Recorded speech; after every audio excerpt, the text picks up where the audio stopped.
দুই পর্বত প্রাচীরের মধ্যস্থলে ছিল তাদের প্রবেশ পথ, যেই পথ দিয়ে তারা উঠে আসত আবার ভেতরে প্রবেশ করত। তিনি বললেন, আমার পালনকর্তা আমাকে যে সামর্থ্য দিয়েছেন তাই যথেষ্ট।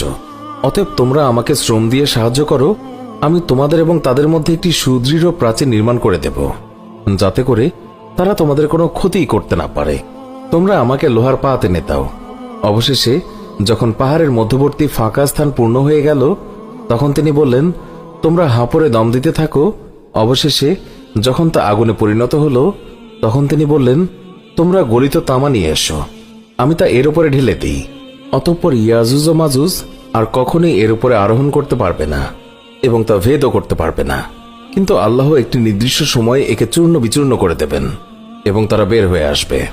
রাসূলুল্লাহ সাল্লাল্লাহু আলাইহি ওয়াসাল্লাম বলেছেন, ইয়াজুজ মাজুজ প্রতিদিন সুড়ঙ্গ পথ খনন করতে থাকে, এমনকি যখন তারা